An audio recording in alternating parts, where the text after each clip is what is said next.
தாம்பரத்தில் 2000 பேர் பங்கேற்கும் மாநில அளவிலான வில்வித்தை போட்டி கோலாகலமாக தொடங்கியது.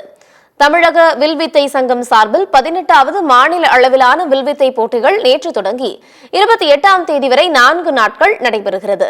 இதில் சென்னை, செங்கல்பட்டு, காஞ்சிபுரம் உள்ளிட்ட 34 மாவட்டங்களிலிருந்து சுமார் 2000க்கும் மேற்பட்ட வில்வித்தை வீரர் வீராங்கனைகள் கலந்து கொண்டனர். 10 வயதுக்கு உட்பட்டோர், 13 வயது உட்பட்டோர், 15 வயதுக்கு மேற்பட்டோர் என பல்வேறு பிரிவுகளில் போட்டிகள் நடைபெறுகிறது. போட்டிகளில் தேர்ச்சி பெற்றவர்கள் தேசிய அளவிலான வில்வித்தை போட்டிகளில் பங்கேற்க உள்ளனர். இதில் மாநில அளவிலான வில்வித்தை போட்டிகளில் ஏற்கனவே சாதனை படைத்த தேசிய அளவிலான வீரர்களும் பங்கேற்றுள்ளனர். அகில தமிழ்நாடு வில்வித்தை போட்டிகள் இங்கு நடந்து கொண்டிருக்கின்றன.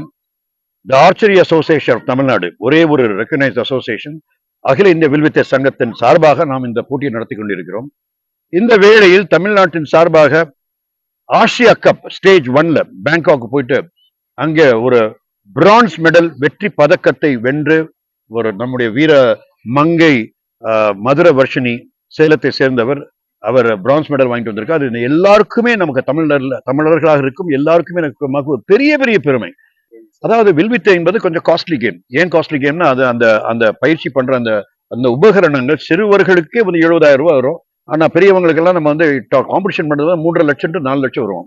ஸோ இவ்வளவு காஸ்ட்லியா இருக்கிறதுனால நம்ம என்ன பண்ணோம்னா இந்தியா வில்வித்தை சங்கம் எல்லாருக்கும் கிடைக்கிற மாதிரி சீப்பா ஒரு இந்தியன் போ அப்படின்னு ஒன்று உருவாக்கணும்.